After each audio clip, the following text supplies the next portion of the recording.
السلام عليكم ورحمة الله تعالى وبركاته. بسم الله الرحمن الرحيم. الحمد لله رب العالمين، نحمده ونستعينه ونستغفره ونتوكل عليه، ونصلي ونسلم على حبيبه ونجيبه وخيرته في خلقه، حافظ سره ومبلغ رسالاته، بشير نعمته ونذير نغمته، سيدنا ونبينا بالقاسم المصطفى محمد.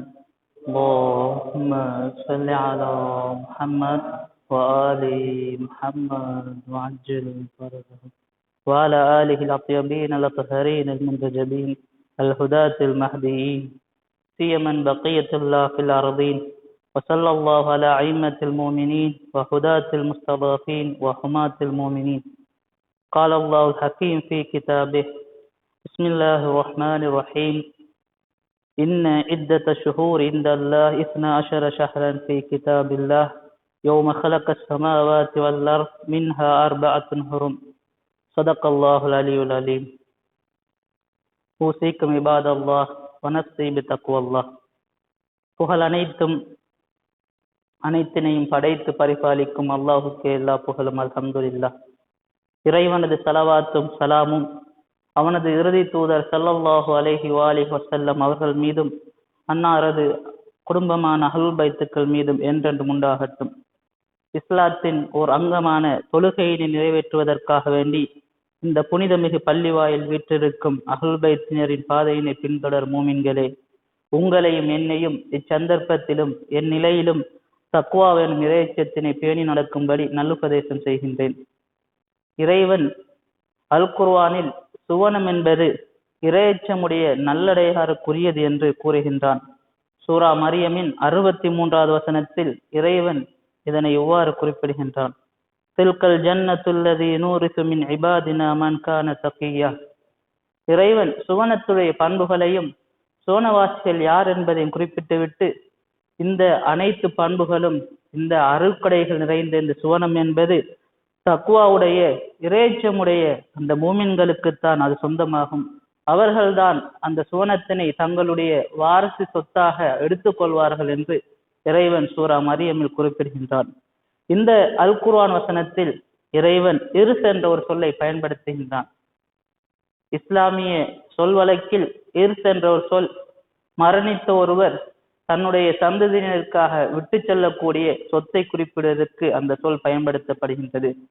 இந்த அல் குர்ஆன் வசனத்தில் சுவர்க்கம் என்பது இறையச்சமுடையவர்களுடைய சொத்து, அது அவர்களுடைய வாரிசு உரிமை என்று இறைவன் குறிப்பிடுகின்றான்.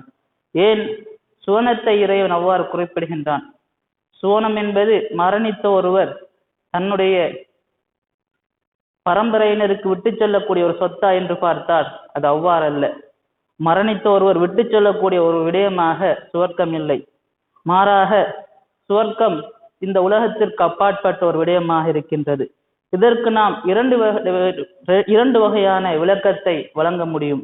முதலாவது, இர்ஸ் என்ற அரபு சொல்லுக்கு பல அர்த்தங்கள் உண்டு. அதில் ஒரு அர்த்தமாக சொந்தமாக்கி கொள்ளல் என்ற ஒரு அர்த்தத்தை வழங்கலாம். எனவே சுவர்க்கம் என்பது இறையச்சமுடையவர்களுக்கு சொந்தமானது, அது அவர்களுடைய உரிமை என்று நாம் எடுத்துக்கொள்ளலாம் இதனுடைய ஒரு அர்த்தமாக. இரண்டாவதாக, இறை தூதர் ஸல்லல்லாஹு அலைஹி வஸல்லம் அவர்கள் இந்த அல் குர்ஆன் வசனத்திற்கு வழங்கிய விளக்கமாகும். தஃப்சீர் நூறு சக்கலைன் என்ற நூலில் 2ஆம் பாகம் 31ஆம் பக்கத்தில் இறை தூதர் ஸல்லல்லாஹு அலைஹி வஸல்லம் அவர்கள் கூறியதாக ஒரு ஹதீஸ் பதிவு செய்யப்பட்டுள்ளது. அதில் இறை தூதர் ஸல்லல்லாஹு அலைஹி வஸல்லம் அவர்கள் இவ்வாறு கூறுகின்றார்கள்: மாமின் அஹதின் இல்லா வலஹு மன்சிலுன் ஃபில் ஜன்னா. இந்த உலகிலே படைக்கப்பட்டிருக்கக்கூடிய அனைவருக்கும் சுவனத்திலும் ஒரு இடம் உண்டு, ஒ மன்சிலுன் ஃபின்னார், நரகத்திலும் அவருக்கு என்று ஒரு இடம் ஒதுக்கப்பட்டிருக்கின்றது. அவர் மூமினாக இருந்தாலும் தான், காஃபிராக இருந்தாலும் தான், அந்த இருவர்களுக்கும் சுவர்க்கத்திலும் ஒரு இடம் உண்டு, நரகத்திலும் ஒரு இடம் அந்த இருசாலாருக்கும் ஒதுக்கி வைக்கப்பட்டதாக இருக்கின்றது. அம்மல் காஃபிரு ஃபயரிஃபில் மூமின மன்சிலஹு ஃபின்னார். நரகத்தில் இருக்கக்கூடிய அந்த மூமினுடைய அந்த இடத்தினை காஃபிர், இறை நிராகரிப்பாளர், தன்னுடைய சொத்தாக எடுத்துக்கொள்கின்றான். அவன் அந்த நரகத்துக்கு சென்று மூமினுக்கு ஒதுக்கப்பட்டிருக்கக்கூடிய அந்த பகுதியினை அவன் எடுத்துக்கொள்கின்றான். வல் மூமினு எரிசுல் காஃபிர மன்சிலஹு மினல் ஜன்னா, மூமினாக இருக்கக்கூடிய அந்த விசுவாசி சுவனத்தில் இருக்கக்கூடிய அந்த காஃபிருடைய அந்த இடத்தினை தனக்காக அவர் எடுத்துக்கொள்கின்றார் என்று இறை தூதர் ஸல்லல்லாஹு அலைஹி வஸல்லம் அவர்கள் குறிப்பிடுகின்றார்கள். இந்த ஹதீஸில் இறை தூதர் அவர்கள் இவ்வாறு குறிப்பிடுகின்றார்கள், மூமினாக இருக்கலாம் அல்லது காஃபிராக இருக்கலாம், யாராக இருந்தாலும் இறைவன் அந்த இரு சாராருக்கும் சுவனத்திலும் நரகத்திலும் ஒரு குறிப்பிட்ட ஒரு பகுதியினை அவர்களுக்குரியதாக ஆக்கி வைத்துள்ளான். மூமினாக இருக்கக்கூடிய ஒருவர் சுவனத்திலே தனக்கு இருக்கக்கூடிய அந்த பகுதியினையும் காஃபிருக்கு ஒதுக்கப்பட்டிருக்கக்கூடிய அந்த பகுதியினையும் எடுத்து 2 பகுதிகளை அவர் பெற்றுக்கொள்கின்றார்.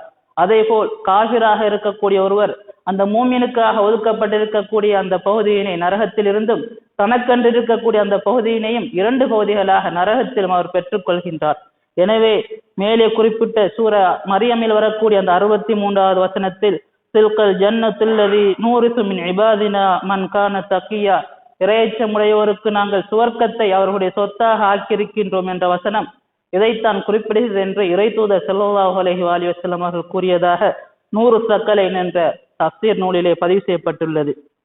எனவே மூமினாக இருப்பதென்றால், இறையச்சமுடைய ஒரு தக்குவா இருப்பதென்றால் நாம் பல விடயங்களை அறிந்திருக்க வேண்டும். அதில் ஒன்று, மிக முக்கியமான ஒரு விடயம், இறைவனை பற்றி ஒரு சீரான அறிவும் ஞானமும் எம்மிடம் இருக்குமாக இருந்தால் நாம் எப்பொழுதும் இறையச்சமுடைய ஒருவராக இருப்போம். அதே போல் மறுமை பற்றிய சீரிய நம்பிக்கையும் எமக்கு இருக்குமாக இருந்தால் நாம் பாவங்கள் செய்யாமல் ஒரு சிறந்த இறையச்சமுடைய முத்தகையாக மாற முடியும். எனவே இந்த 2ம் ஒருவரிடம் இருக்குமாக இருந்தால் அவர் பாவங்கள் செய்ய மாட்டார். இறைவன் தனக்கு ரிஸ்க் அளிக்கின்ற என்ற நம்பிக்கை, இறைவன் தான் செய்யக்கூடிய அனைத்து செயல்களையும் பார்த்து கொண்டிருக்கின்றான் என்ற நம்பிக்கை, அந்த அறிவு ஒருவருக்கு இருக்குமாக இருந்தால் அவர் ஒருபொழுதும் பாவங்கள் ஈடுபட மாட்டார். தனக்கு ரிஸ்க் அளிப்பவன் இறைவன் தான் என்ற நம்பிக்கை இருக்குமாக இருந்தால் அவர் அந்த ரிஸ்க்குக்காக வேண்டி பிறரிடம் அலைய மாட்டார். அந்த ரிஸ்கை எடுப்பதற்காக வேண்டி அவர் திருட்டு செயல்களில் ஈடுபட மாட்டார். அதே போல்தான் மறுமை பற்றிய நம்பிக்கையும். எனவே இந்த 2ம் ஒருவரிடம் இருக்குமாக இருந்தால் அவர் எப்பொழுதும் ஒரு உண்மையான ஓர் மூமினாகவும் முத்தகையாகவும் காணப்படுவார். எனவே இச்சந்தர்ப்பத்திலும் தக்குவாவினை பேணி உண்மையான மூமின்களாக வாழ்வதற்கு வல்லநாயன் நம் அனைவருக்கும் அருள் புரிவானாக. இஸ்லாத்தின் மாதங்களில் 7வது மாதமான ரஜப் மாதத்தில் இருந்து கொண்டிருக்கின்றோம்.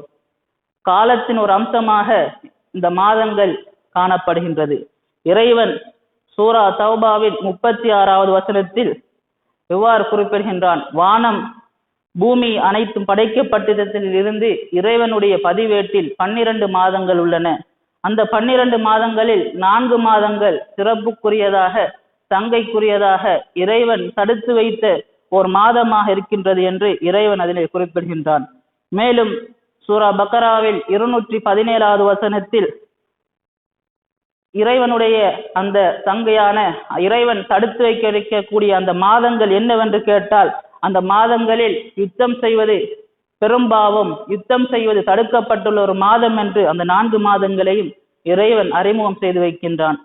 இந்த 4 மாதங்களும் என்ன என்று இறை தூதர் ஸல்லல்லாஹு அலைஹி வஸல்லம் அவர்களிடம் கேட்டதற்கு இறை தூதர் அவர்கள் கூறியதாக அல்லாமா மஜ்லிசி அவர்கள் தன்னுடைய பிஹாருல் அன்வார் என்ற நூலில் 55ஆம் பாகம் 339வது பக்கத்தில் இந்த ஹதீஸினை பதிவு செய்கின்றார்கள்.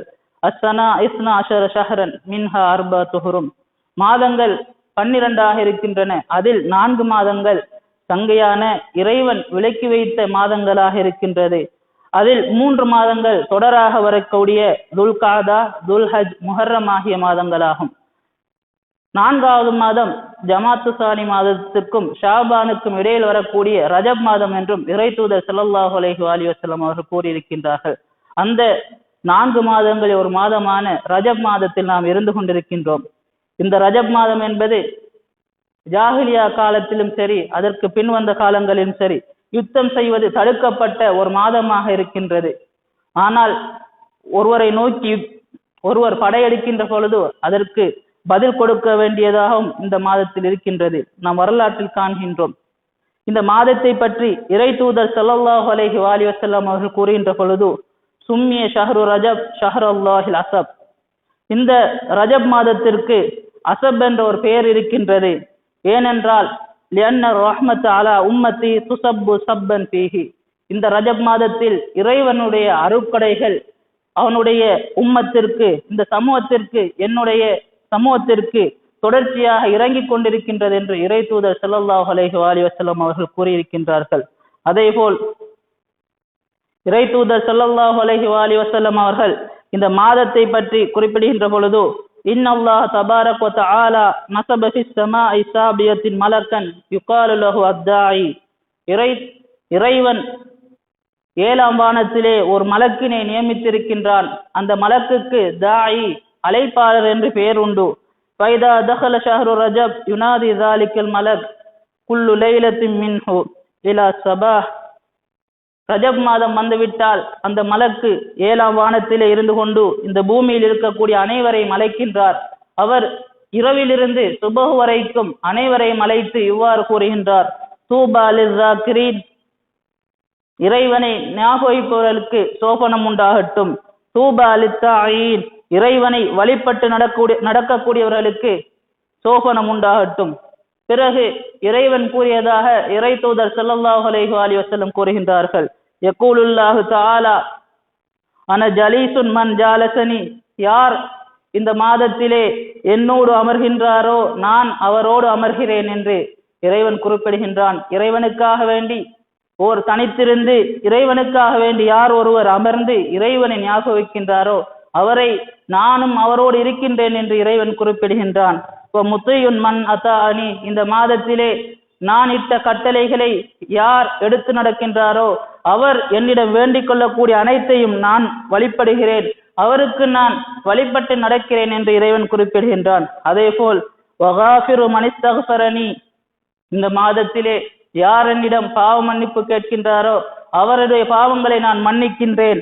அஷ்ஷஹ்ரு ஷஹ்ரி, இந்த மாதம் என்னுடைய மாதமாக இருக்கின்றது. வஜப்துஹு வமன் சாலனி, யார் என்னிடம் கேட்கின்றாரோ அவருக்கு நான் விடையளிக்கின்றேன்.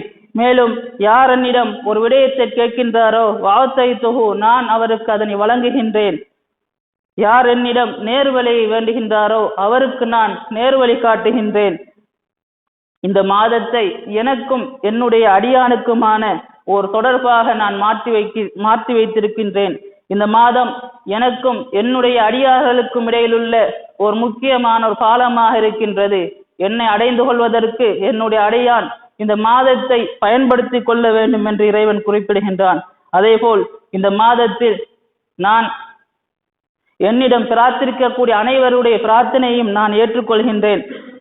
எனவே இந்த மாதத்தில் என்னை நீங்கள் அடைந்து கொள்ளுங்கள் என்று இறைவன் குறிப்பிடுவதாக இறை தூதர் ஸல்லல்லாஹு அலைஹி வஸல்லம் அவர்கள் கூறியிருக்கின்றார்கள். மேலும் இந்த மாதத்தை பற்றி இறை தூதர் அவர்கள் கூறுகின்ற பொழுது, ரஜபுன் ஷஹருல் இஸ்திக்ஃபார், ரஜப் மாதம் என்பது பாவ மன்னிப்பு தேட வேண்டிய ஒரு மாதமாக இருக்கின்றது. என்னுடைய உம்மத்துக்கள் இந்த மாதத்தில் அதிகமாக பாவ மன்னிப்பு தேடிக்கொள்ளட்டும். ஏனெனில் இறைவன் மன்னிக்க கூடியவனாகவும் மிகவும் கருணை உள்ளவனாகவும் இருக்கின்றான் என்று இறை தூதர் ஸல்லல்லாஹு அலைஹி வஸல்லம் அவர்கள் குறிப்பிட்டுள்ளார்கள். எனவே இந்த புனித மிகு மாதத்தை நாம் நன்றாக பயன்படுத்திக் கொள்ள வேண்டும். ஓர் குறிப்பிட்ட சில தினங்கள் தான் இந்த மாதம் நம்மிடம் இருக்கும், பிறகு அது சென்றுவிடும். மீண்டும் அதனை பெறுவது என்பது அடுத்த வருடம்தான் நடைபெறும். ஆனால் அதற்கு நாம் இருப்போமா இல்லையா என்று எமக்கு தெரியாது. அமீர் முஃமினீன் அலி இப்னு அபீ தாலிப் அலைஹிஸ்ஸலாம் அவர்கள் குறிப்பிட்டார்கள், சந்தர்ப்பம் என்பது மேகங்கள் போன்று அது ஓடிக்கொண்டே இருக்கும். அந்த சந்தர்ப்பத்தை நாம் சரியான முறையில் பயன்படுத்திக் கொள்ள வேண்டும் என்று இமாம் அவர்கள் குறிப்பிட்டிருக்கின்றார்கள். இந்த ரஜப் மாதம் மீண்டும் நம்மிடம் வந்திருக்கின்றது, அதை நாம் சரியான முறையில் பயன்படுத்திக் கொள்ள வேண்டும். இந்த மாதத்தில் செய்ய வேண்டிய மற்றும் ஒரு அமலை பற்றி இமாம் மூஸா இப்னு ஜாஃபர் அல் காலிம் அலைஹிஸ்ஸலாம் அவர்கள் குறிப்பிடுகின்ற பொழுது, ரஜப் ஷஹ்ருன் அஸீமுன் யுதாயிஃபுல்லாஹு ஃபீஹில் ஹஸனாத், ரஜப் என்பது மிகவும் கண்ணியம் பொருந்திய ஒரு மாதமாக இருக்கின்றது.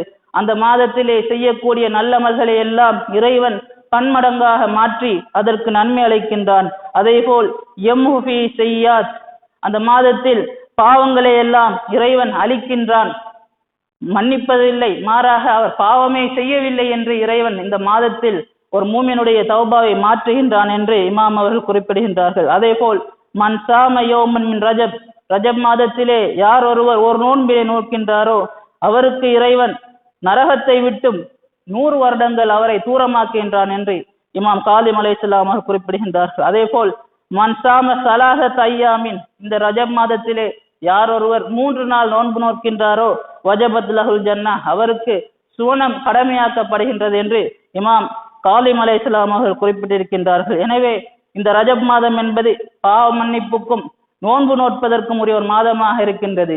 எனவே இந்த சந்தர்ப்பத்தை பயன்படுத்தி இறைவனுடைய அருளினையும் பெற்று உண்மையான இறை அடியார்களாக மாறுவதற்கு வல்ல நாயகம் அனைவருக்கும் அருள் புரிவானாக.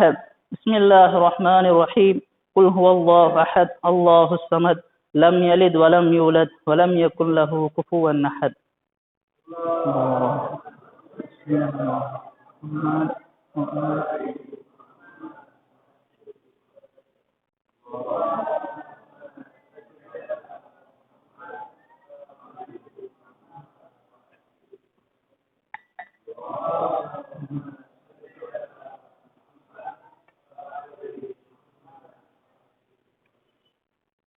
بسم الله الرحمن الرحيم. الحمد لله رب العالمين، والصلاة والسلام على سيدنا ونبينا وحبيب قلوبنا بالقاسم المصطفى محمد. اللهم صل على محمد وآل محمد وعلى آله الطيبين الطاهرين المنتجبين، سيما علي أمير المؤمنين والصديقة الطاهرة فاطمة الزهراء سيدة نساء العالمين، والحسن والحسين سيد الشباب أهل الجنة، وعلي بن الحسين ومحمد بن علي وجعفر بن محمد وموسى بن جعفر وعلي بن موسى ومحمد بن علي وعلي بن محمد والحسن بن علي والخلف القائم المهدي. اللهم صل على محمد وآل محمد وعجل حججك على عبادك وأمنائك في بلادك، وصل على أئمة المسلمين وحماة المستضعفين وهداة المؤمنين. أوصيكم عباد الله ونفسي بتقوى الله. மீண்டும் ஒரு முறை மூமின்களான உங்களையும் என்னையும் என் நிலையிலும் தக்வா எனும் இறையச்சத்தினை எம்முடைய சொல் செயல் நன்னடத்தைகள் பண்புகள் அனைத்திலும் கடைபிடித்து நடக்கும்படி நல்லுபதேசம் செய்கின்றேன். புனிதமிகு ரஜப் மாதத்தில் இருக்கின்றோம். இந்த ரஜப் மாதம் என்பது அஹ்லுல் பைத்துக்களை பொறுத்தமட்டில் மிகவும் மகிழ்ச்சிகரமான ஒரு மாதமாக காணப்படுகின்றது. இந்த மாதத்தின் முதலாம் தினத்திலிருந்து இறுதி வரை மிகவும் சிறப்பும் கண்ணியம் மிக்கதாக அமைவதோடு அஹ்லுல் பைத்துக்களுக்கு மிகவும் சந்தோஷமான ஒரு மாதமாகவும் மூமின்களுக்கு மிகவும் சந்தர்ப்பம் நிறைந்த ஒரு மாதமாக காணப்படுகின்றது. இந்த மாதத்தை எடுத்துக்கொண்டால் இந்த மாதத்தில் பல இமாம்கள் பிறந்திருக்கின்றார்கள். இமாம் அமீர் மோமினின் அலி இப்னு அபி தாலிப் அலைஹிஸ்ஸலாம் அவர்கள் இந்த மாதத்திலே பிறந்திருக்கின்றார்கள். இந்த மாதத்தின் முதலாம் தினத்தில் இமாம் பாக்கிர் அலைஹிஸ்ஸலாம் அவர்கள் பிறந்திருக்கின்றார்கள். அதே போல் இமாம் ஹாதி அலைஹிஸ்ஸலாம், இமாம் ஜவாத் அலைஹிஸ்ஸலாம், ஹசரத் அலி அஸ்கர் போன்றோர் இந்த மாதத்தில் தான் பிறந்திருக்கின்றார்கள். அதே போல் இந்த மாதத்தில் தான் இறைவன் தன்னுடைய இறுதி தூதராக இறை தூதர் ஸல்லல்லாஹு அலைஹி வஸல்லம் அவர்களை நபியாக தேர்ந்தெடுத்ததும் இந்த மாதத்தில் தான். அதே போல் மூமின்களுக்கு பல கஷ்டங்களாக இருந்த சந்தர்ப்பத்தில் நபி ஸல்லல்லாஹு அலைஹி வஸல்லம் அவர்களும் அவர்களுடைய உண்மையான தோழர்களும் அபீ தாலிப் பள்ளத்தாக்கிலே தடுத்து வைத்திருக்கக்கூடிய அந்த காலகட்டத்தில் இந்த ரஜப் மாதத்தில் தான் அந்த பள்ளத்தாக்கில் இருந்து அவர்கள் வெளியாகின்றார்கள். அதே போல் ஒரு அறிவிப்பின் பிரகாரம் இந்த மாதத்தில் பல ஷஹாதத்துக்களும் நிறைந்திருக்கின்றது. அன்னை ஃபாத்திமா ஸலாமுல்லாஹி அலைஹா அவர்களுடைய ஷஹாதத்தும் இந்த மாதத்தில் நிகழ்ந்ததாக ஒரு அறிவிப்பு உண்டு. அதே போல் இமாம் சாதிக் அலைஹிஸ்ஸலாம், இமாம் மூசா காலிம் அலைஹிஸ்ஸலாம், இமாம் ஹாதி அலைஹிஸ்ஸலாம் ஆகியோருடைய ஷஹாதத்தும் இந்த மாதத்தில் நிகழ்ந்ததாக அறிவிக்கப்படுகின்றது. அதே போல் இமாம் அலி அலைஹிஸ்ஸலாம் மற்றும் அன்னை ஃபாத்திமா ஸலாமுல்லாஹி அலைஹா அவர்களுடைய மகள் அன்னை ஜைனப் ஸலாமுல்லாஹி அலைஹா அவர்களுடைய மரணமும் இறை தூதர் ஸல்லல்லாஹு அலைஹி வஸல்லம் அவர்களுக்கு பாதுகாவலராகவும் இமாம் அலி அலைஹிஸ்ஸலாம் அவருடைய தந்தையுமாக இருந்த ஹஜ்ரத் அபூ தாலிப் அவர்களுடைய மரணமும் இந்த மாதத்தில் தான் நிகழ்ந்திருக்கின்றது. அதே போல் இறை தூதர் ஸல்லல்லாஹு அலைஹி வஸல்லம் அவர்களுடைய மகனான ஹஜ்ரத் இப்ராஹிம் அவர்களுடைய மரணமும் இந்த மாதத்தில் தான் நிகழ்ந்திருக்கின்றது. மேலும் இமாம் ஹசன் அலைஹிஸ்ஸலாம் அவர்கள் மதாயினுக்கு செல்கின்ற பொழுது மதாயினில் வைத்து இமாம் ஹசன் அலைஹிஸ்ஸலாம் அவர்களை தாக்கியதும் இந்த மாதத்தில் தான் என்று வரலாற்றில் பதியப்பட்டுள்ளது. மேலும் இமாம் ஹுசைன் அலைஹிஸ்ஸலாம் அவர்கள் மதீனாவில் இருந்து மக்காவை நோக்கி தன்னுடைய பிரயாணத்தை தொடங்கியதும் இந்த மாதத்தில் தான் என்று அறிவிக்கப்படுகின்றது. மேலும் இஸ்லாத்தின் முதல் தொழுகை இந்த மாதத்தில் தான் தொழப்பட்டிருக்கின்றது. ஹபஷா எனப்படக்கூடிய எத்தியோப்பியாவிற்கு முஸ்லிம்கள் முதலாக ஹிஜ்ரத் சென்றதும் இந்த மாதத்தில் தான்.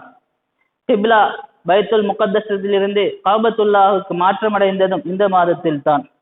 மேலும் அமீர் மூமினின் அலி அலைஹிஸ்ஸலாம் அவர்கள் ஹைபரை வெற்றி கொண்டதும் இந்த மாதத்தில் தான். பிறகு இமாம் அவர்கள் கூஃபாவிற்கு சென்று கூஃபா மஸ்ஜிதிலே முதலாக உரை நிகழ்த்தியதும் இந்த மாதத்தில் தான். ஹைபர் யுத்தத்திலே தங்களால் அந்த யுத்தத்தில் நிற்க முடியாமல் அபூபக்கர், உமர் போன்றவர்கள் தோல்வி கண்டு புறமுதுகு காட்டி ஓடியதும் இந்த மாதத்தில் தான். மேலும் முஆவியாவின் மரணமும் இந்த மாதத்தில் தான் நிகழ்ந்திருக்கின்றது. யசீத் ஆட்சியேறியதும் இந்த மாதத்தில் தான். இவ்வாறு பல வரலாற்று முக்கியத்துவமிக்க சம்பவங்களையும் நிகழ்வுகளையும் கொண்டதாக இந்த ரஜப் மாதம் விளங்குகின்றது. அந்த அடிப்படையில் இந்த மாதத்தில் நிகழ்ந்த மிகவும் மகிழ்ச்சிகரமான ஒரு நிகழ்வாக இருப்பது எமது இமாம்களில் ஒருவரான 5வது இமாம் முஹம்மது பின் அலி அல் பாக்கிர் அலைஹிஸ்ஸலாம் அவர்களுடைய பிறப்பு இந்த மாதத்தில் நிகழ்ந்திருக்கின்றது. இமாம் பாக்கிர் அலைஹிஸ்ஸலாம் அவர்கள் ஹிஜ்ரி 57, நம்முடைய 4வது இமாம் அலி இப்னு ஹுசைன் ஜைனுல் ஆபிதீன் அலைஹிஸ்ஸலாம் அவர்களுக்கும் இமாம் ஹசன் அலைஹிஸ்ஸலாம் அவர்களுடைய மகள் அன்னை பாத்திமா அவர்களுக்கும் மதீனாவிலே மகனாக பிறக்கின்றார்கள். தாய் வழியிலும் தந்தை வழியிலும் பாத்திமி அளவியாக இருக்கக்கூடிய முதலாவது நபராக இமாம் பாக்கிர் அலைஹிஸ்ஸலாம் அவர்கள் திகழ்கின்றார்கள். எனவே இமாம் பாக்கிர் அலைஹிஸ்ஸலாம் அவர்களுக்கு பிறகு வரக்கூடிய அனைத்து இமாம்களும் அலவி பாத்திமி என்று 2 வழியிலும் அவர்கள் அஹ்லுல் பைத்துக்களை சேரக்கூடியவர்களாக இருக்கின்றார்கள். மேலும் இமாம் பாக்கிர் அலைஹிஸ்ஸலாம் அவர்கள் தன்னுடைய தந்தை ஷஹீதாயி, அதாவது ஹிஜ்ரி 94 தன்னுடைய 39வது வயதிலே இமாமத்தை ஏற்று 18 வருடங்கள் இமாமத் பொறுப்பினை ஏற்றிருக்கின்றார்கள். பிறகு இமாம் அவர்கள் ஹிஜ்ரி 114 ஷஹீதாக்கப்படுகின்றார்கள்.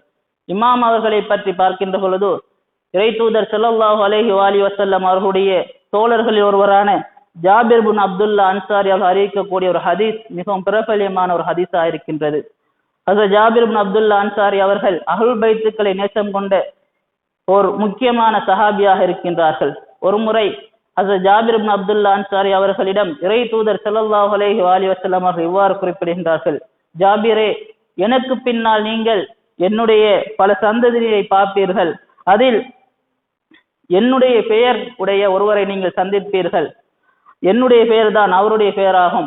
அவருடைய தோற்றம் என்னுடைய தோற்றத்திற்கு ஒப்பானதாக இருக்கும் என்று இறை தூதர் அவர்கள் குறிப்பிட்டார்கள். நாம் பார்க்கின்றோம், இமாம் பாக்கிர் அலைஹிஸ்ஸலாம் அவர்களுடைய சிறப்பு பெயர்கள் ஒன்றாக ஷபீஹ் என்ற சொல் பயன்படுத்தப்படுகின்றது. இமாம் அவர்களுடைய சிறப்பு பெயர்களில் ஒன்று ஷபீஹ் ஆகும். அதாவது இறை தூதர் அவர்களுக்கு ஒப்பானவர், தோற்றத்தில் ஒப்பானவர் என்பதற்காக வேண்டி இமாம் பாக்கிர் அலைஹிஸ்ஸலாம் அவர்களுக்கு அந்த சிறப்பு பெயர் வழங்கப்படுகின்றது. அதே போல் இறை தூதர் ஸல்லல்லாஹு அலைஹி வஸல்லம் குறிப்பிட்டார்கள்: ஜாபிர் அவர்களே, என்னுடைய அந்த மகன் அறிவின் வாயில்களை, அறிவின் நுணுக்கங்களை மக்களின் பக்கம் அவர் திறந்து வைப்பார் என்று இறை தூதர் அவர்கள் குறிப்பிட்டார்கள். அதன் காரணமாக இமாம் முஹம்மது பின் அலி அவர்களுக்கு பாக்கிருல் உலூம் என்ற சிறப்பு பெயர் வழங்கப்படுகின்றது.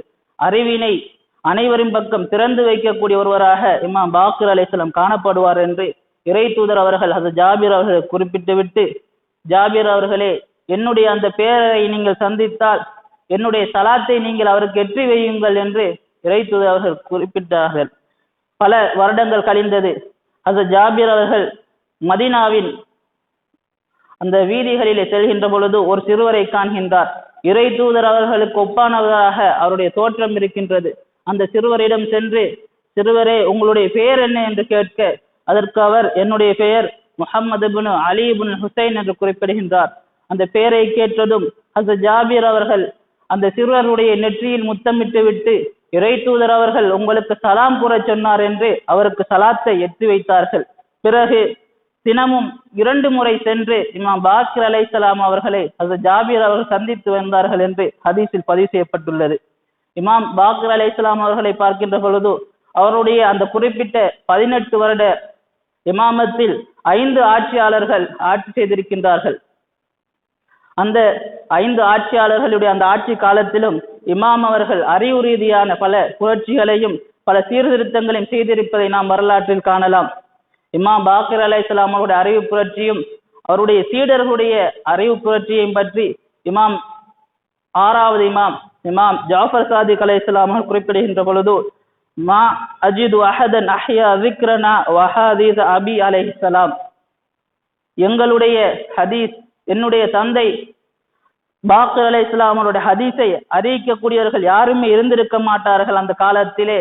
ஆனால் ஜுராரா, அபு பசீர், முஹம்மது இப்னு முஸ்லிம், புரைத் இப்னு முஆவியா அல் இஜ்லி என்ற இந்த 4 நபர்கள் இல்லை என்றிருந்தால் எங்களுடைய ஹதீஸ்கள் இன்றும் உயிரோடு இருந்திருக்க மாட்டாது என்று இமாம் அவர்கள் குறிப்பிடுகின்றார்கள். குறிப்பிட்டுவிட்டு இந்த 4 நபர்களையும் பற்றி கூறுகின்ற பொழுது, இவர்கள் இல்லை என்றிருந்தால் இறை தூதர் ஸல்லல்லாஹு அலைஹி வஸல்லம் அவர்கள் மார்க்கத்தை யாரும் அறிந்திருக்க மாட்டார்கள். இவர்கள்தான் மார்க்கத்தை பாதுகாக்கக்கூடியவர்கள். இவர்கள்தான் என்னுடைய தந்தை கூறிய அந்த உண்மையான ஹதீஸ்களை மக்களுக்கு எடுத்துக் கூறியவர்கள். இவர்கள்தான் இறைவனுடைய ஹலால் ஹராமை மக்களுக்கு எடுத்துக் கூறியவர்கள். இவர்கள் இந்த உலகத்தில் எங்களை அனைவரையும் விட முந்தி எங்களோடு வந்து இணைந்து கொண்டார்கள். அதேபோல் மறுமையிலும் இவர்கள் எங்களை அனைவரையும் விட முந்தி எங்களோடு இணைந்து கொள்வார்கள் என்று இமாம் ஜாஃபர் சாதிக் அலைஹிஸ்ஸலாம் அவர்கள் இமாம் பாக்கிர் அலைஹிஸ்ஸலாம் அவருடைய சீடர்களை பற்றி குறிப்பிடுகின்றார்கள். இவ்வாறு பல அறிவு புரட்சிகளை இமாம் பாக்கிர் அலைஹிஸ்ஸலாம் அவர்கள் செய்திருக்கின்றார்கள். இமாம் பாக்கிர் அலைஹிஸ்ஸலாம் அவருடைய அறிவு புரட்சியை பற்றி அஹ்லு சுன்னா அறிஞர்கள் பல கூற்றுக்களை கூறியிருக்கின்றார்கள். அதிலும் அப்துல்லா இப்னு அத்தா என்பவர் கூறுகின்ற பொழுது, இமாம் பாக்கிர் அவர்களிடம் அந்த காலத்தில் இருந்த பிரபல்யமான யார் சென்றாலும் ஒரு சிறுவனாக, ஓர் வயது முதிர்ந்த, ஓர் அறிவில் தேர்ச்சி அடைந்த ஒரு ஆசானிடம் ஓர் எதுவுமே அலிஃப் பே தெரியாத ஒரு மாணவன் எவ்வாறு கல்வி கற்பாரோ அவ்வாறு சென்றுதான் இமாம் பாக்கிரிடம் நாங்கள் கல்வி கற்றுக்கொண்டோம் என்று அவர் குறிப்பிடுகின்றார். அதேபோல் இப்னு ஹதீஸ் முத்தஸிலி அவர்கள் இமாம் பாக்கிர் அலைஹிஸ்ஸலாம் அவர்களை பற்றி கூறுகின்ற பொழுது, கான சையதுல் ஃபுகால் ஹிஜாஸ், இமாம் பாக்கிர் அவர்கள் ஹிஜாஸிலே இருந்த அனைத்து ஃபுகஹாக்களுக்கும் ஒரு தலைவராக திகழ்ந்தார்கள் என்று இப்னு ஹதீஸ் முத்தஸிலி அவர்கள் தன்னுடைய நஹஜுல் பலாகாவிற்கான விளக்க உரையில் குறிப்பிடுகின்றார். மேலும் இமாம் அவர்களுடைய புகழ் ஹிஜாஸில் மாத்திரம் இருக்கவில்லை, குராசானிலே, மதாயினிலே, பகதாத்திலே இமாம் அவர்களுடைய புகழ் பரவி இருந்தது. பல அறிவுக்கான தேடல்களை இமாம் அவர்களை வந்து அவர்கள் பெற்றுக்கொண்டார்கள் என்பதை நாம் வரலாற்றில் காணுகின்றோம். அதே போல் தஹபி அவர்கள் இமாம் பாக்கிர் அலைஹிஸ்ஸலாம் அவர்களை பற்றி கூறுகின்ற பொழுது, அறிவிலும் செயலிலும் கண்ணியத்திலும் நம்பிக்கையிலும் அனைத்திலும் முதன்மை நிறைந்த ஒருவராக பாக்கிர் அவர்கள் திகழ்ந்தார்கள். ஹிலாஃபத்துக்கு தகுதியான ஒருவராக அந்த காலகட்டத்தில் அவர் மாத்திரம்தான் இருந்தார் என்று தஹபி அவர்கள் தன்னுடைய நூலில் குறிப்பிடுகின்றார்கள். அதே போல் அபு ஜுஹ்ரா அவர்கள் இமாம் அவர்களை பற்றி குறிப்பிடுகின்ற பொழுது, ஹதீஸ், ஃபிக்ஹ் துறை போன்ற பல துறைகளிலுடைய அறிஞர்கள் அவரிடம்தான் கல்வி கற்றுக் கொண்டார்கள் என்று அபு ஜுஹ்ரா அவர்கள் குறிப்பிடுகின்றார்கள். உயூனுல் அக்பார் என்ற ஹதீஸ் நூலிலே இமாம் பாக்கிர் அலைஹிஸ்ஸலாம் அவர்களை பற்றி குறிப்பிடுகின்ற பொழுது, அந்த காலத்தில் இருந்த அனைத்து ஃபுகஹாக்களும் ஹராம் ஹலால் எது என்பதை இமாம் பாக்கிர் அவர்களிடம் சென்றுதான் கற்றுக்கொண்டார்கள் என்று அந்த ஹதீஸ் நூலிலே பதியப்பட்டுள்ளது. ஷியாக்களுடைய ஃபிக்ஹ், தஃப்சீர் போன்ற நூல்களை எடுத்து நோக்கினால் அதில் வரக்கூடிய அதிகமான ஃபிக்ஹ் சார்ந்த ஹதீஸ்களை இமாம் பாக்கிர் அலைஹிஸ்ஸலாம் அவர்கள் அறிவித்திருக்கின்றார்கள். வசாயிலு ஷியா, அல் ஃபுர்கான், ஷாஃபி போன்ற நூல்களை எடுத்து நோக்கினால் அங்கு வரக்கூடிய ஃபிக்ஹ் ரீதியான ஹதீஸ்களை எல்லாம் இமாம் பாக்கிர் அலைஹிஸ்ஸலாம் அவர்கள் தான் அறிவித்திருக்கின்றார்கள். இமாம் பாக்கிர் அலைஹிஸ்ஸலாம் அவர்களும் அதற்கு பிறகு வந்த அவர்களுடைய மகன் இமாம் ஜாஃபர் சாதிக் அலைஹிஸ்ஸலாம் அவர்கள் இல்லை என்றிருந்தால் இந்த ஹதீஸ்கள் எல்லாம் எமக்கு வந்து சேர்ந்திருக்க மாட்டாது. இமாம் பாக்கிர் அலைஹிஸ்ஸலாம் அவர்கள் எமக்கு ஒரு அழகிய உபதேசம் ஒன்றை செய்கின்றார்கள். நீங்கள் நல்லோர்களாக இருக்கின்றீர்களா, நீங்கள் நலவின் பக்கம் இருக்கின்றீர்களா என்றால் அதற்கு ஒரு அளவுகோலை நீங்கள் வைத்துக் கொள்ளுங்கள் என்று இமாம் பாக்கிர் அலைஹிஸ்ஸலாம் குறிப்பிடுகின்றார்கள். இமாம் அவர்கள் எவ்வாறு கூறுகின்றார்கள், இதா அரத்த அன் தஅலம் அன்ன ஃபீக கைரன், நீங்கள் நலவிலே இருக்கின்றீர்களா, நீங்கள் கைரிலே இருக்கின்றீர்களா என்று அறிய விரும்பினால் ஃபன்லுர் இலா கல்பிக், உங்களுடைய உள்ளத்தில் நீங்கள் உத்து பாருங்கள், உங்களுடைய உள்ளத்தில் என்ன இருக்கின்றது என்பதை நீங்கள் அவதானியுங்கள். ஃபைன் கான யுஹிப்பு அஹ்ல தாஅத்தில்லாஹ், இறைவனை வணங்கக்கூடிய, இறைவனை வழிபடக்கூடியவர்களை நீங்கள் நேசிக்கின்றீர்களா, அதே போல் யுபகிலு அஹ்லல் மாசியத்திஹி, இறைவனுக்கு மாறு செய்யக்கூடியவர்களை நீங்கள் வெறுக்கின்றீர்களா, இவ்வாறாக இருந்தால் ஃபஃபீக கைருன், நீங்கள் நலவிலே இருக்கின்றீர்கள், நீங்கள் நல்லவர்கள். வல்லாஹ் யுஹிப்புக், அல்லாஹ்வும் உங்களை நேசிக்கின்றான். உங்களுடைய உள்ளத்திலே இறை அடியார்களை நேசித்து இறைவனுக்கு மாறு செய்வர்களை வெறுக்கக்கூடியவர்களாக நீங்கள் இருப்பீர்களாக இருந்தால் நீங்கள் நலவிலே இருக்கின்றீர்கள், உங்களை இறைவன் நேசிக்கின்றான் என்று இமாம் பாக்கர் அலைஹிஸ்ஸலாம் அவர்கள் குறிப்பிட்டுள்ளார்கள். அதே போல் இறை அடியார்களை, இறைவனுக்கு வழிபட்டு நடக்கக்கூடிய நல்லோர்களை நீங்கள் வெறுக்கக்கூடியவர்களாகவும் இறைவனுக்கு மாறு செய்யக்கூடியவர்களை நேசிக்கக்கூடியவர்களாக நீங்கள் இருப்பீர்களாக இருந்தால் உங்களிலே எந்த நலவும் இல்லை, நீங்கள் நல்லவர்கள் இல்லை என்று இமாம் பாக்கர் அவர்கள் குறிப்பிடுகின்றார்கள். அதே போல் அவ்வாறு நீங்கள் இருப்பீர்களாக இருந்தால் வல்லாஹு யுபகிலுக்க, அல்லாஹும் உங்களை வெறுக்கின்றான், உங்கள் மீது இறை கோபமும் உண்டு என்று இமாம் பாக்கர் அலைஹிஸ்ஸலாம் குறிப்பிட்டு விட்டு வல் மர்உ மஅ மன் அஹப்ப, நீங்கள் யாரை நேசிக்கின்றீர்களோ அவர்களோடுதான் மறுமையில் இருப்பீர்கள் என்று இமாம் அவர்கள் குறிப்பிட்டிருக்கின்றார்கள். இந்த அளவுகோல் எமக்கு மிக முக்கியமான ஒரு அளவுகோலாக இருக்கின்றது. நாம் நல்லோரை நேசித்து நல்ல விடயங்களை விரும்புவோமாக இருந்தால் எம்மை இறைவன் நேசிக்கின்றான். நாம் இறைவனுக்கு மாறு செய்வர்களை நேசித்து நல்லோர்களை வெறுப்போர்களாக இருப்போமாக இருந்தால் இறைவன் எம்மை வெறுக்கின்றான். நாம் மறுமையிலே அவர்களோடு தான் இருப்போம், நாம் அவர்களோடுதான் அவர்கள் செல்லும் இடத்திற்காம் நாம் செல்வோம் என்று இமாம் பாக்கர் அலைஹிஸ்ஸலாம் கூறியதாக ஷேக் குலைனி அவர்கள் தன்னுடைய உசூலுல் காஃபி பாகம் 2 பக்கம் 137 இந்த ஹதீஸினை பதிவு செய்கின்றார்கள். நாம் பார்க்கின்றோம், இன்றைய காலகட்டத்தில், இன்றைய தினத்தில் 5 வருடங்களுக்கு முன்னால் ஷஹீத் காசிம் சுலைமானி அவர்கள் ஷஹீதாக்கப்படுகின்றார்கள். அவர்கள் எதற்காக ஷஹீதாக்கப்பட்டார்கள் என்று பார்க்கின்ற பொழுது, இந்த உலகத்திலே இமாம் மஹதி அலைஹிஸ்ஸலாம் அவர்களுடைய ஆட்சி வர வேண்டும் என்றால் அதற்குரிய சீர்திருத்தங்களை நாம் செய்ய வேண்டும். எங்கு உதவி என்று அழைப்பு வருகின்றதோ அங்கு சென்று நாம் உதவி செய்ய வேண்டும். இமாம் அவர்களுக்குரிய அழைப்பினை இமாம் ஹுசைன் அலைஹிஸ்ஸலாம் அவர்கள் கர்பலாவிலே கூறிய ஹல்மின் நாசுர் என்சுரின் என்ற அழைப்பு என்பது அநீதி எங்கு நடந்தாலும் அங்கு விடையளிக்க வேண்டும் என்பதுதான் அதனுடைய பதிலாக இருக்கின்றது. அதற்காக வேண்டி காசிம் அவர்கள் சென்றார்கள். அந்த மூமின்களுக்காக வேண்டி, அந்த அநீதிக்குட்படுத்தப்பட்ட அந்த மக்களுக்காக வேண்டி, அந்த ஹரங்களுக்காக வேண்டி, அங்கிருந்த அமீர் மூமின் அவர்களுடைய ஹரத்துக்காக வேண்டி, இமாம் ஹுசைன் அலைஹிஸ்ஸலாம் அப்பாஸ் அவருடைய ஹரத்திற்காக வேண்டி, அது ஜைனப் அவர்களுடைய ஹரத்துக்காக வேண்டி, அமீர் மூமின் அவர்களுடைய தோழர்களுடைய அந்த சங்கையான இடங்களுக்காக வேண்டி அவர் அங்கு சென்றார். அந்த மூமின்களை வழிநடத்துவதற்காக, அந்த மூமின்களான அந்த இளைஞர்களை வழிநடத்துவதற்காக அவர் சென்றார். அதற்காக வேண்டி அவர் கொலை செய்யப்பட்டார், அந்த பாதையிலே ஷஹீதானார். அவ்வாறு அவர் ஷஹீதாகி இன்றோடு 5 வருடங்கள் ஆகின்றது. அதே போல் இது போன்ற ஒரு தினத்தில் தான் ஹிஜாஸிலே, சவுதி அரேபியாவிலே வைத்து ஷேக் நிம்ர் அவர்களும் தலைவெட்டி கொலை செய்யப்படுகின்றார்கள். அந்த அநீதியான ஆட்சிக்கு எதிராக அவர் குரல் எழுப்பி அவர் அதற்காக கொலை செய்யப்படுகின்றார்கள். இவ்வாறு இந்த மார்க்கத்திற்காக வேண்டி, இந்த தீனுக்காக வேண்டி பல உயிர் தியாகங்களை அவர்கள் செய்திருக்கின்றார்கள். இவர்கள் எல்லோரும் நல்லவர்கள். இவர்களை நாம் நேசிப்பவர்களாக இருந்தால் நாமும் நல்லவர்களாக இருப்போம், நாமும் இறைவனுடைய நேசத்துக்குரியவர்களாக இருப்போம். இவர்களை வெறுக்கக்கூடிய சமூகமாக நாம் இருந்தால் இறைவனுடைய தாபமும் இறைவனுடைய கோபமும் எங்களுக்கு எப்பொழுதும் ஏற்பட்டு கொண்டே இருக்கும். எனவே மூமின்களை நேசித்து மூமின்களுக்காக வேண்டி வாழக்கூடிய, இறைவனுடைய அந்த சிந்தனையில் இறைவனுடைய தக்வாவை பேணி நடக்கக்கூடிய நல்லடியார்களில் இறைவன் அனைவரை ஆக்கியருள்வானாக. இந்த அஹ்லுல் பைத்துக்களின் பொருட்டினால் எங்களுடைய பாவங்களை எல்லாம் இறைவன் மன்னித்தருள்வானாக. இந்த அஹ்லுல் பைத்துக்களின் பொருட்டினால், இந்த மாதத்தில் பிறந்த இந்த இமாம்களின் பொருட்டினால் இமாம் மஹதி அலைஹிஸ்ஸலாம் அவருடைய வருகையை இறைவன் துரிதப்படுத்துவானாக. அந்த இமாமுக்காக வேண்டி ஒரு அணுவேனும் ஒரு நல்ல விடயத்தை செய்யக்கூடிய ஒரு நல்லோர்களாக எம் அனைவரை இறைவன் ஆக்கியருள்வானாக. இந்த இமாம்களின் பொருட்டினால் இந்த மாதத்திலே அந்த ஹைபரை வெற்றி கொண்ட அமீர் மூமின் அலி அலைஹிஸ்ஸலாம் அவர்களின் பொருட்டினால் இந்த முகாவிமா என்ற இந்த மக்களை நீ வெற்றி அடைய செய்வாயாக.